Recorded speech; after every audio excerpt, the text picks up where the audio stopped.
Deep beneath the London Naval Archives sits a heavy steel vault that has remained completely sealed and guarded since 1926.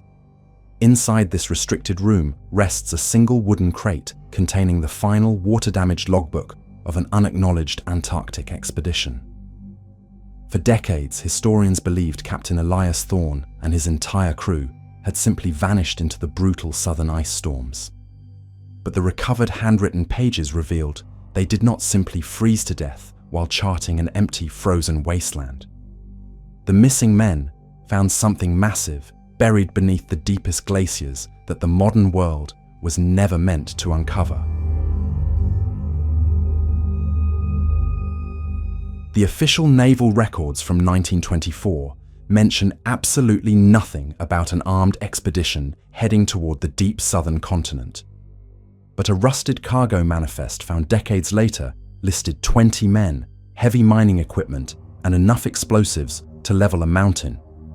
Captain Elias Thorne commanded the secret operation under strict military orders to map a severe electromagnetic anomaly near the magnetic pole. His men boarded a reinforced icebreaker in the dead of night, carrying supplies that suggested a permanent excavation mission. None of the sailors knew their true destination until the black shores of Antarctica finally appeared through the heavy fog. The initial weeks on the ice proceeded exactly as a standard mapping operation would during the harsh polar summer. Photographs from the early days show men in thick wool coats pulling heavy wooden sleds across an endless white expanse. They established a base camp at the edge of a massive glacial valley that did not appear on any known map. It was during the third week of drilling that the heavy steel augers struck something harder than the surrounding ice. The sudden vibration shattered the drilling equipment and sent a deep crack echoing through the frozen ground below them. Captain Thorne ordered his exhausted men to clear the surface snow using heavy iron shovels and small controlled explosive charges. As the thick layer of white powder blew away, the dark surface of the glacier beneath was finally exposed. The ice here was not the pale blue of typical glaciers, but a deep, suffocating black that swallowed the light. Looking down into the dark transparency, the frightened crew realized they were standing directly above a massive, hollow subterranean cavern. And within that endless frozen abyss, gigantic, distorted shapes were suspended perfectly still in the ancient, unyielding black ice.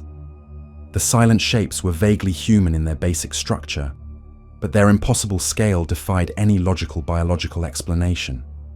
The first diary entry describing the sight ended with a sudden, chaotic scratch of ink across the heavy paper. The men spent 3 entire days staring down through the thick black ice at the colossal figures trapped below. Captain Thorne calculated that the smallest of the frozen, silent entities measured at least 30 feet from head to toe. They possessed enormous, leathery folded structures on their backs that closely resembled the wings of massive birds of prey. The pale faces of the creatures were turned upward, frozen in expressions of absolute agony and raw, primal pain. It looked as though they had been flash frozen in a single second while trying to escape the dark cavern. One of the expedition geologists tried to take a photograph, but the glass chemical plates turned entirely black upon exposure. The atmosphere around the excavation site grew incredibly heavy, causing the working dogs to howl uncontrollably through the night. The brass compasses spun wildly without stopping, and the expensive mechanical chronometers brought from London simply ceased to tick. On the 4th evening, Captain Thorne isolated himself inside his canvas tent, poring over a very specific ancient leather book. It was not a standard nautical manual, but a rare, centuries-old translation of the apocryphal Book of Enoch. The ancient text described 200 celestial beings who fell from the sky and corrupted the early human world. These beings, known as the Watchers, were eventually judged by a higher power for their unforgivable transgressions against humanity. The book stated they were bound in heavy chains and cast into a place of total darkness and eternal winter. They were to remain sealed beneath the jagged mountains at the absolute edges of the earth until the final days. Thorne traced his dirty finger across the ancient words, comparing the mythological geographic descriptions to their exact current Antarctic coordinates. A chilling realization settled over the isolated camp as the temperature outside plummeted rapidly to deadly new depths. They had not discovered a new species, but rather a primordial prison that was never meant to be found. The severe psychological deterioration of the 20 men escalated quickly after the true nature of the discovery became widely known. Hardened sailors who had braved the worst ocean storms began weeping silently inside their freezing, damp sleeping bags. Several crew members reported hearing deep, rhythmic whispers echoing up from the dark ice during the silent night hours. The voices did not speak in any recognized language, but they planted vivid, unsettling images directly into their minds. The camp doctor documented cases of severe nosebleeds and sudden, violent tremors among the men handling the excavation tools. Thorne ordered the drilling to continue, driven by an unnatural obsession to breach the final layer of the frozen vault. He believed that extracting a physical sample from the wings would change the entire course of human religious history. But the ice actively resisted their heavy iron tools, dulling the sharpest blades and shattering the hardest steel drill bits. On the 7th day of the excavation, the lead engineer simply dropped his tools and walked away from the site. He marched steadily toward the empty white horizon without a coat, completely ignoring the desperate shouts of his companions. By the time a rescue team reached him, his body was already frozen solid in a kneeling position in the snow. His frozen fingers were pressed tightly against his ears, as if trying to block out a deafening, invisible noise. If this story is keeping you hooked, leave your like and share it with someone who loves history. And now, let's return to what really happened. That same evening, a massive tremor shook the glacial valley, tearing a deep fissure right through the center of the camp. The sudden earthquake was not natural, but localized entirely around the exact perimeter of the buried, colossal entities. A dense, foul-smelling dark mist began venting rapidly from the newly opened cracks in the ancient black ice. The smell resembled burning sulfur and ozone, choking the men as they scrambled away from the expanding fault line. Looking down into the fractured ice, Captain Thorne noticed a specific detail that finally broke whatever sanity he had left. The position of the largest entity buried directly beneath the main drill site had subtly changed since the previous day. Its massive, clawed hand, previously resting flat against its side, was now raised toward the surface of the ice. The colossal creature was not dead. It was simply suspended in a state of absolute forced hibernation for millennia. The explosive charges and the heat from the camp had begun to weaken the structural integrity of their frozen cell. Panic erupted among the surviving crew as a second, much louder crack echoed from the depths of the Black Glacier. Thorne desperately ordered the men to pack the sleds and abandon the heavy equipment, but the chaos was already absolute. The screaming wind swallowed his commands, and the working dogs broke their tethers, fleeing blindly into the brutal storm. 3 more sailors vanished into the thick whiteout, their frantic screams abruptly cut short by the howling Antarctic gale. The doctor's final log entry described the ice floor buckling upward, driven by an unimaginable physical force from below. He wrote that the dark shadows in the ice were no longer static, but pushing against their transparent ceiling. Captain Thorne grabbed the encrypted logbook and the apocryphal text, securing them tightly inside his heavy waterproof leather satchel. He led the remaining 7 men away from the excavation site just as the central glacier began to collapse inward. They did not look back, running blindly toward the distant coast where their reinforced ship waited in the freezing bay. The journey back was a blur of starvation, frostbite, and the constant paranoia of being hunted by invisible things. Only 4 men survived the agonizing trek across the ice, finally collapsing onto the wooden deck of the waiting vessel. They immediately ordered the crew to cast off, cutting the thick mooring lines with axes in their absolute panic. The ship steamed north at maximum speed, leaving the cursed continent and its ancient prisoners far behind in the mist. The return of the battered expedition ship to a military port in England triggered an immediate and aggressive naval response. Armed intelligence officers boarded the vessel before it even docked, placing the 4 surviving crew members under maximum security quarantine. All remaining scientific equipment, personal journals, and undeveloped photographic plates were immediately confiscated by agents in dark woolen suits. Captain Thorne was completely separated from his men and subjected to 3 straight weeks of brutal, relentless psychological interrogation. He refused to change his story, repeatedly citing the geographic coordinates and the ancient warnings from the Book of Enoch. The Naval Command officially classified his testimony as the tragic result of severe isolation, scurvy, and violent polar madness. Medical records were quietly altered to state that the 16 missing men died from common exposure and tragic logistical failures. The families of the deceased received sealed lead coffins filled with stones, told never to open them for sanitary reasons. Thorne was forcefully committed to an isolated military sanatorium, where he spent his final years drawing massive wings on walls.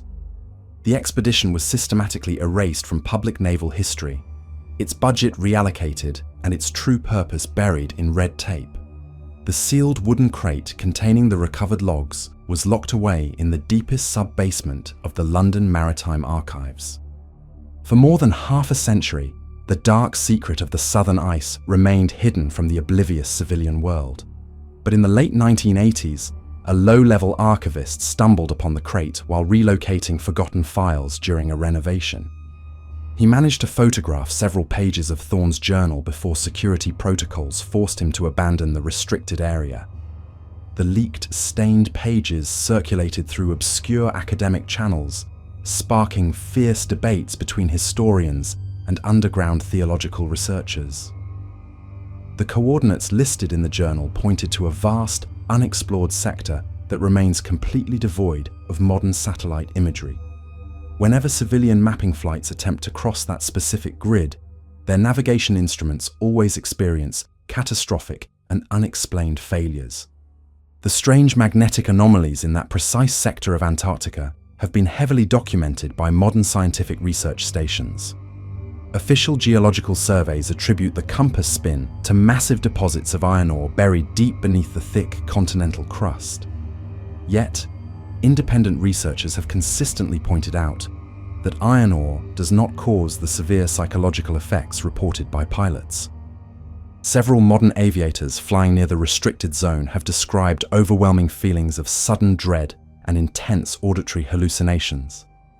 They report hearing low, rhythmic vibrations that easily bypass their communication headsets and echo directly inside their pressurized cabins. These symptoms perfectly mirror the deterioration described by Thorne's doomed crew more than a century ago on the ice.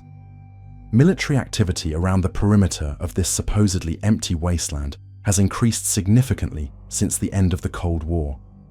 Surveillance satellites belonging to multiple global superpowers maintain a constant, unblinking watch over this specific, barren stretch of ice. They are not looking for hostile foreign submarines or hidden enemy missile silos in the desolate, frozen landscape. The orbital surveillance cameras are strictly calibrated to monitor the structural integrity of the massive glacier covering the valley. Climate data indicates that the ice shelves in this exact region are melting from the bottom up, not from the surface. A massive localized heat source is slowly warming the subterranean bedrock, weakening the ancient ice that binds the prison. Deep seismic sensors occasionally record massive rhythmic impacts originating from the cavern, resembling the steady pounding of colossal fists. The governments of the world maintain a strict international treaty preventing any private corporate drilling within a 500-mile radius. This international agreement is publicly framed as a vital environmental protection measure to preserve the delicate, pristine polar ecosystem. But the leaked fragments of Thorne's journal suggest a much darker and more desperate reason for the absolute quarantine.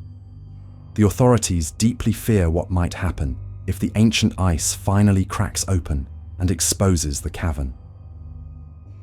The apocryphal Book of Enoch is not the only ancient text that speaks of colossal beings trapped in the frozen wastes.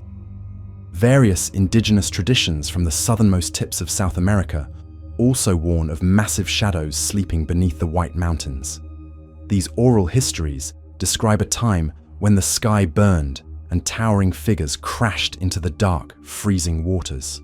They claim the ice was specifically formed by the creators to contain the immense corruption these beings brought to Earth.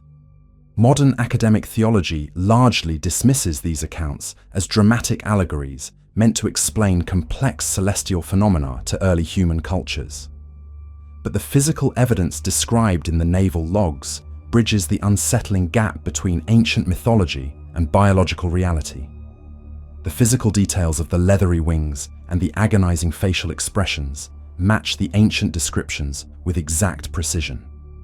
If the logbook is authentic, it implies that human history has been carefully sanitized to remove the impossible truth.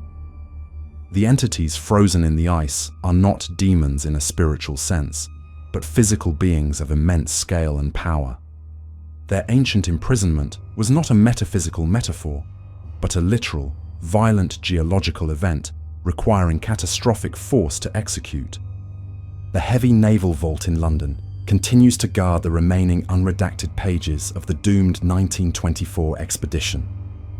Only a handful of high-ranking intelligence directors even possess the clearance codes required to access the dusty wooden crate. The original glass photographic plates taken by the terrified expedition geologist remain sealed inside heavily shielded, locked lead containers. Rumors among military archivists suggest the images are so profoundly disturbing that they shatter the worldview of anyone who sees them. The shadows captured in the silver nitrate do not look like statues, but like living predators caught in a frozen trap. Every year, the ice sheet covering the magnetic anomaly grows a few inches thinner due to the unexplained subterranean heat. The rhythmic, heavy seismic vibrations recorded at the polar monitoring stations are becoming gradually stronger and far more frequent. Some independent analysts believe that recent military operations in the region are actually contingency preparations for a catastrophic breach. Deep underground military bunkers are quietly being reinforced along the nearest continental coastlines facing the vast southern polar ocean. Heavy artillery and advanced missile defense systems have been discreetly positioned under the guise of standard multinational training exercises. The weaponry is entirely useless against standard military targets, as it is calibrated to strike downward at the deep ice. The soldiers manning these desolate outposts are heavily vetted, completely isolated, and strictly denied access to any external communications. They are simply told to watch the white horizon and report any sudden structural changes in the massive glacial wall. The psychological strain on these modern guards is immense, echoing the exact severe madness that consumed Thorne's doomed crew. Several guards have been quietly evacuated for psychiatric treatment after reporting massive shadows moving beneath the surface of the ice. The official medical diagnoses always cite severe isolation fatigue, lack of sunlight, and the harsh visual monotony of the snow. But the evacuated soldiers always sketch the exact same impossible, winged figures during their intense, supervised psychiatric art therapy sessions. They draw towering humanoids with broken wings, trapped in a dark abyss, staring upward with expressions of ancient rage. The consistency of these drawings across different soldiers from different nations eliminates the possibility of a shared cultural hallucination. They are seeing the exact same entities that the missing British sailors found buried in the black ice a century ago. The ancient prison is transmitting its dark reality into the minds of anyone stationed too close to the perimeter. The military authorities are fighting a desperate silent war against a severe psychological contamination they cannot contain or fully understand. Every classified psychiatric report is immediately shredded, burned, and replaced with sterile documents detailing completely mundane operational stress. The silence surrounding the anomaly is maintained through a complex web of intimidation, strict non-disclosure agreements, and convenient accidents. The few civilian researchers who actively pursue the legend of the Frozen Watchers frequently encounter very aggressive institutional resistance. Funding for independent geological surveys near the restricted grid is routinely and inexplicably denied by international scientific oversight committees. Academics who publish papers connecting the magnetic anomalies to the apocryphal texts find their careers abruptly and permanently derailed. Their digital archives are mysteriously wiped clean, and their physical field notes are confiscated during unexplained border security checks. The silent message from the global intelligence community is absolute. The deep ice must remain undisturbed and completely unexamined. Yet, the physical reality of the warming continent threatens to expose the secret regardless of human intervention or censorship. As the massive glaciers continue to fracture and shift, the frozen ceiling of the subterranean cavern grows dangerously fragile. Satellite imagery, before being heavily redacted for public release, occasionally captures massive, unnatural sinkholes forming in the white surface. These massive sinkholes match the exact geographical coordinates recorded in Captain Thorne's blood-stained journal almost a century ago. The dark mist that choked the sailors in 1924 is beginning to vent into the modern polar atmosphere. Atmospheric testing aircraft flying directly downwind of the anomaly have detected trace amounts of unknown, highly complex ancient organic compounds. The chemical signature does not match any known biological life form currently existing on the surface of the Earth. The entities in the ice are bleeding invisible gases into the wind as their frozen bindings slowly begin to thaw. The ancient Book of Enoch warned that the prison of the Watchers would only hold them until the final judgment. Thorne believed his men had accidentally triggered the beginning of that end by breaking the sacred seal of the ice. The modern military apparatus is now spending billions simply trying to buy a few more years of frozen silence. But the rhythmic pounding echoing from the deep seismic sensors proves that the prisoners are already awake and waiting. The story of Captain Thorne and the Mount Hope expedition officially ends with 16 men lost to the brutal cold. Naval records maintain that scurvy, poor planning, and the unforgiving polar climate claimed the lives of the brave explorers. The heavy wooden crate in the London archives remains sealed, its contents guarded as a matter of highest national security. But the leaked fragments of the logbook present a grim hypothesis that perfectly connects ancient myth with modern military behavior. The most plausible explanation is that the expedition truly stumbled upon the physical origin of the fallen angel mythology. They found a subterranean geological formation containing colossal biological entities that early humanity could only describe as divine beings. These towering beings were somehow trapped in the ice during a catastrophic, localized extinction event thousands of years ago. The apocryphal texts were not spiritual fantasies, but desperate historical warnings passed down to ensure the prison remained sealed. Thorne's exhausted men breached that absolute quarantine, paying the ultimate psychological and physical price for their arrogance and curiosity. The grim consequences of that discovery changed the entire geopolitical approach to the seemingly empty, frozen southern continent. It perfectly explains the unprecedented international cooperation to ban all unauthorized civilian access to the deep interior of the wasteland. It perfectly explains the heavily armed military outposts pointing their advanced weapons at the ground instead of the sky. The global superpowers are not protecting the pristine environment. They are desperately guarding the cage of the ancient world. The truth remains locked in a lead vault, while the ice covering the magnetic anomaly continues to slowly melt away. The rhythmic impacts against the bottom of the glacier are a countdown that no human technology can ever stop. The entities are waiting patiently in the dark, gathering their immense strength as the freezing water drips into their eyes. If the ancient prison was built to protect humanity, who authorized the military to secretly prepare for its inevitable breach? That's the end of another journey, and if you enjoyed it, leave a like. Some stories finish, but their impact remains. Subscribe to the channel and join us for the next story.